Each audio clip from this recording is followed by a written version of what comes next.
Hi, everyone. I'm here with Michelle Yin, and we'll let you introduce yourself and give a brief introduction. Hi, everybody. Again, my name's Michelle, as Josie introduced me. I am currently in Columbus, Ohio. I just started my first year of medical school in August, and I'm originally from Cleveland.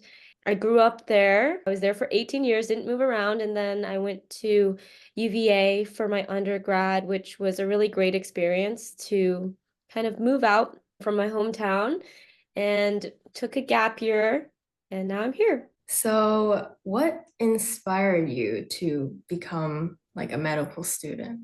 Yeah, so it was kind of a gradual process of elimination almost. I didn't have a specific moment of realization that I wanted to pursue a career in medicine, but I have always loved science and problem solving. It has been something that I've always been curious about, even outside of school. I love listening to podcasts about it and just learning about the human body as well through just knowing people's parents who are doctors and my own experiences with physicians. It was always in the back of my head that this was a possible career choice to pursue. And so I went out and started shadowing and volunteering at the hospital as well. And all of those in culmination with my like academic interest in the subject has pushed me there, and I am in medical school now. That's really cool. I, from a young age, also had my mind set on having a medical career, but as a teenager, there's sometimes moments where I'm not fully motivated to like keep going. And so I was just wondering what really motivated you when you were having trouble? That is a really good question. I think all people who go into the medical field can feel that kind of competition. Firstly, I'll say something that was important for me and why I was glad that I did go into undergrad with an open mind was that I explored different classes. I tried computer science, I tried business, I just took a lot of random classes, and it just confirmed for me that I was most interested in medicine because in high school, you get exposed to a little bit, but it's still quite far away from medical school. It's very common to compare your path in medicine to other people because it's a lot of investment, it's a lot of time. You don't really start making money until much later than other people who are pursuing other professions. The competition aspect, I will say that it is likely elevated in environments like pursuing medicine. I think finding people that you have in the community that are supportive, and they exist. It might not be everybody, but finding those people will be important, and surrounding yourself with people who are collaborative, supportive, and want you to do your best is going to really be helpful. Even in high school, that was really important for me. With the people who aren't as supportive, I would say it is kind of inherent in any field that you want to go into that's competitive, and to just remind yourself that comparing your own path with anyone else is not going to do anything really except for harm your own mental health. So I just kind of ignore them as much as I can. It's not easy, but I try to remind myself that I'm on my own path and there's no reason to compare, really.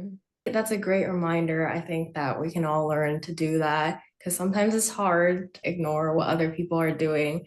Um, and other people can have a lot of effect on what we think or, what we do. At least for me, I'm on the varsity volleyball team. Oh And yeah. sometimes it's just like hard to find myself identifying with some of the other people on the team. And I've had this experience from when I was really young because I started volleyball when I was in like fifth grade. But even now, I just still feel like sometimes there's that distance between us. And I was just wondering, like, how have your immigrant backgrounds affected your values as a young person?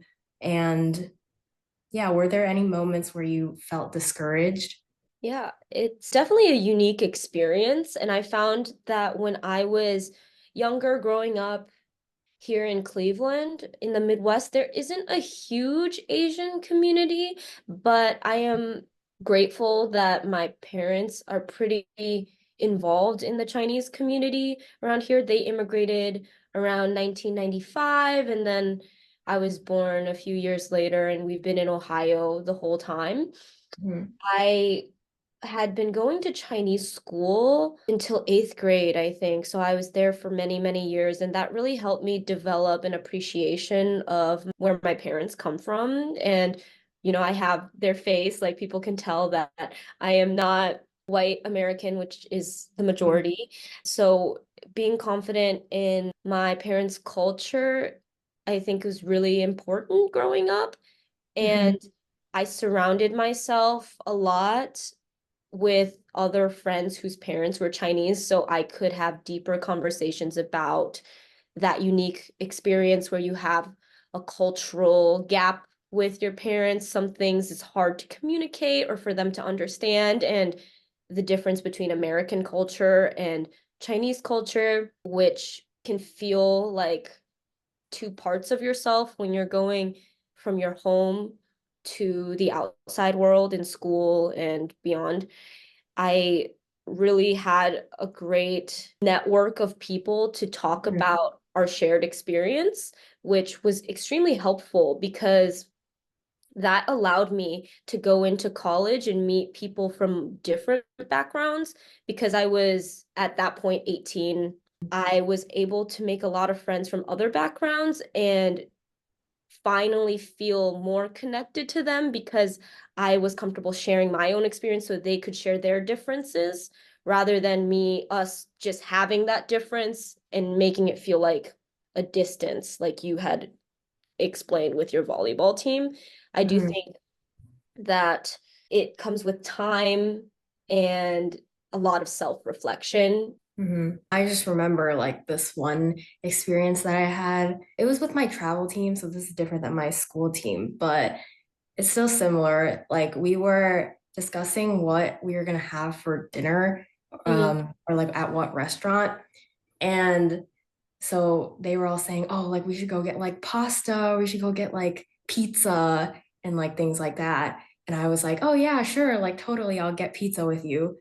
And I just felt weird like saying no, even if that wasn't exactly what I wanted to eat. And then later I asked them, do you want to go get bubble tea with me? Like, because I Mhm. found this like cool like shop and I heard it's pretty good.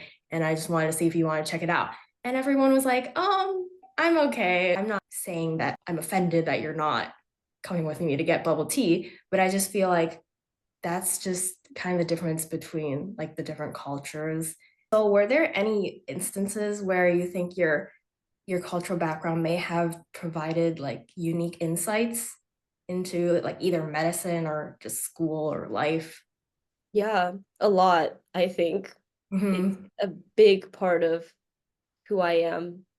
In terms of medicine, it's very interesting. I don't know if have you seen the movie The Farewell with Yes, yes. so if like the people who are watching don't know, brief like synopsis. I also haven't watched this movie in a long time and Yeah. I don't remember the specifics, but there's a Chinese grandmother back in the mainland who gets diagnosed with cancer, and the doctor tells the family, but doesn't tell the grandma who's the one who's has cancer that's terminal.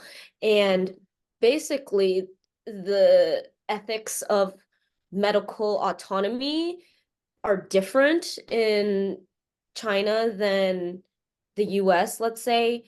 In China, it's based on the family to decide whether to tell the grandma that she has cancer or not. And my family, I talked to this about them. A lot of consensus is that it's better to not tell the grandmother in order for her to, live the rest of her life without that kind of worry. And in America, it'll be like, well, obviously the patient is the one who is authorized to have this medical information, so they're going to be the first one to know, and you can't hide it from them, right? And that is just highlighting one like difference in attitudes Mhm. in medicine between them. I watched it with my grandma, actually, that movie, and we all cried. But understanding that people see, even in this situation, like what is the right thing to do is eye-opening, I think, because it is important to have this cultural understanding and being open, I will say, to knowing where these people are coming from might be different the way they think about different medical situations. Was there one moment in high school that is just like ingrained in your mind that for like no particular reason, like the most superlative moment of your high school? So for background, I went to an all-girls private school for high school from 9 to 12. Before then, in middle school and everything, I went to co-ed public school. But I went to a school called Hathaway Brown in Cleveland, all girls, very like college prep vibe and competitive. There's a lot of memorable moments. Yeah. There's good and bad. My freshman year, I remember I tried out for the varsity tennis team and I thought I was so good. I was like, I'm gonna beat everybody and I'm gonna make this team and get into like, I don't know. I don't know what I was thinking. Anyway, it's a private school. Everybody was really good at tennis, and then I did not make it. I was so embarrassed. I was crying. I was like, do I just quit? Like, I didn't think I was being treated fairly because Right. Yeah. there was a senior girl who I like tied with or whatever, but they let her onto the varsity team, but not me. And my parents forced me to like continue, and I did. And it was actually a good learning experience. And then my senior year, I got to play varsity the next 3 years, and I did enjoy it. I did. It was a big time commitment, but Mhm. I'm glad I did it. Yeah. So I think it's interesting that you still decided to keep doing tennis and you still ended up like doing pretty well in school. And I was wondering if you had like any advice or like anything that like helped you during that time. Yeah. It was more difficult in high school, but now I think I have a very good relationship with my parents that I'm able to talk to them a lot about my feelings and the hardships I've been through. And I do like their perspective a lot coming from a immigrant Chinese background.